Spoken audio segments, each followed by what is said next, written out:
윤석열의 러브콜에 홍준표가 드디어 그 답을 내놓았습니다. 그런데 그 답이 내 혼자 총 떼매는 바보짓은 하지 않겠다. 이런 윤석열의 바보짓에 일격을 가했습니다. 안녕하십니까, 작심삼일입니다.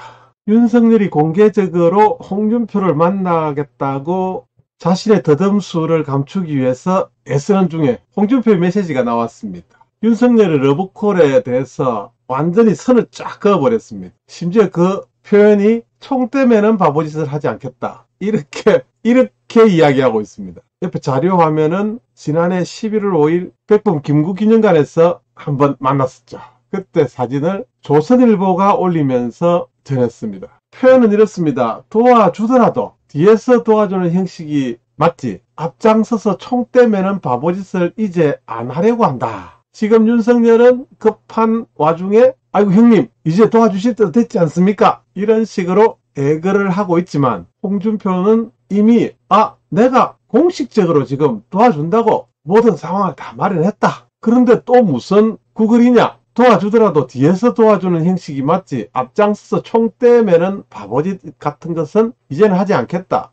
예전에 당 살리느라고 탄핵 시국에 4% 정당을 대통령 후보로 나와서 24%까지 만들어낸 나를 이렇게도 핍박하더니 이번에는 그렇게 난 못하겠다. 이번만은 내가 스스로 총 떼매고 이렇게 하는 행동 하지 않겠다. 이런 뜻으로 보입니다. 적극적으로 후보를 도와야 한다는 주장들이 많습니다. 그런데 그 적극적인 부분에 대해서 완전히 선을 그어버렸습니다. 잘하고 있습니다. 청년의 꿈에서도 그는 이렇게 밝혔습니다. 이 국민의 힘이라는 이 당의 특징이라는 제목의 글을 올려서 27년간 몸담은 이 당이 일이 잘 되면 몇몇 내시들이 공을 독차지하고 일이 잘못되면 한 사람에게 독박을 세우는 이런 일을 하고 있다. 나서기 싫었던 탄핵 대선 때 후보로 나갔다가 당을 살려놓으니까 당시 상황도 무시하고 안철수와 단일화 안 해서 졌다. 이런 덤태기를 씌우는 사람들이 당과 한국 보수층들이 홍준표를 버렸다. 그냥 뒤에서 조용히 내가 할 수 있는 일을 하겠다. 이런 의미로 이미 게시판에 올렸습니다.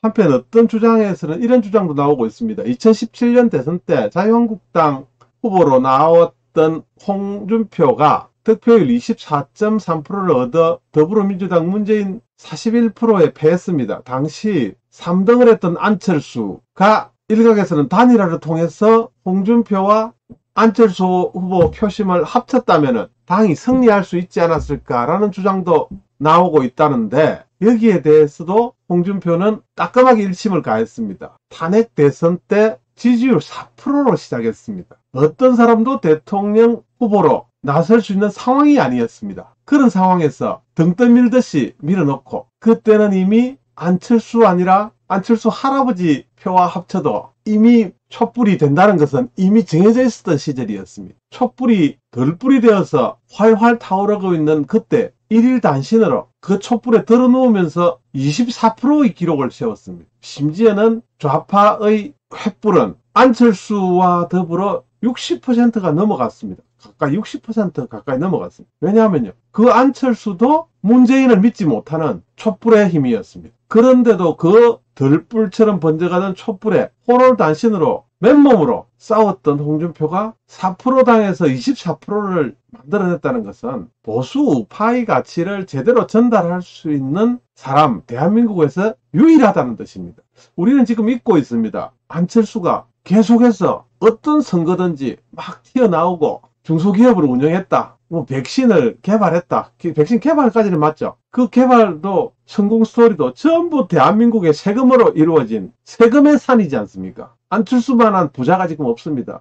그야말로 기득권에 그야말로 대한민국이 구제해준 컴퓨터 백신 대기업입니다. 외국에는 수출도 제대로 못합니다. 국내에서 그야말로 국산이라는 카르텔을 만들어서 그렇게 해서 떼부자가 되었던, 그러면서도 정신적으로는 양파도 대파도 아닌 대선 때마다 흔들어 놓고 보수 우파를 괴멸에 이르게 한 장본인입니다. 보수 우파의 괴멸 장본인 박원순과 협잡을 해서 서울시장을 박원순이 만들게 했던 장본인입니다. 잘난 체 하면서 시골 의사와 전국을 휩쓸면서 김제동이 행동을 했던 그 장본인입니다. 안철수의 행동은, 안철수의 그때 그 행동들은 우리 젊은이들에게 좌파 이념을 심는 데 있어서 갈라먹자, 갈라치기, 갈라먹자의 좌파 이념을 고착화시키는 주 범인입니다. 안철수는. 이 안철수를 지난 대통령 선거에서는 얼마나 우파를 괴롭혔습니까? 이리 갔다 저리 갔다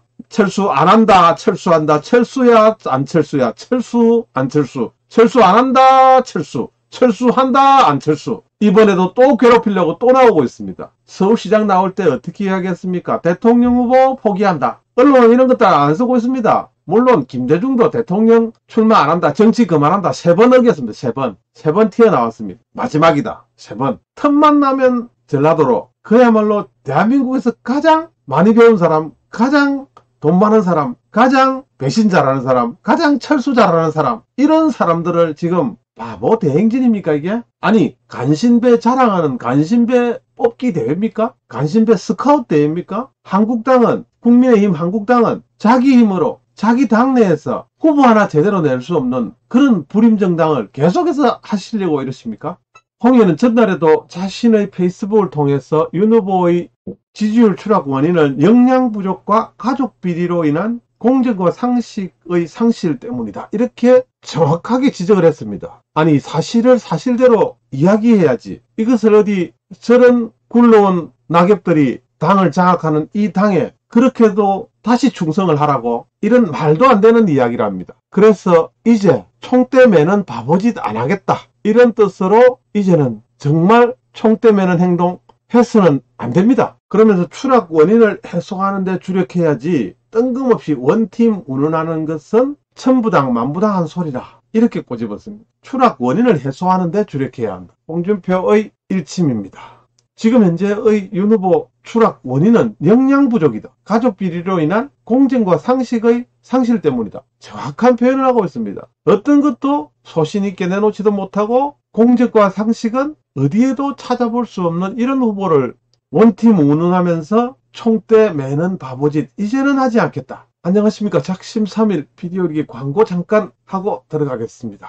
광고 잠깐 하려고 했는데 안 뜹니다. 그냥 넘어가겠습니다. JP팡 많은 분들이 이용해 주시고 계시는데 아직까지 좀 부족합니다. 많은 협조를 부탁드립니다. 만약 홍준표가 대통령이었더라면 이런 일 없었을 텐데 만홍대로 JP레코더가 앞서가고 있습니다. 다음 소식에서 뵙겠습니다. 여러분 감사합니다.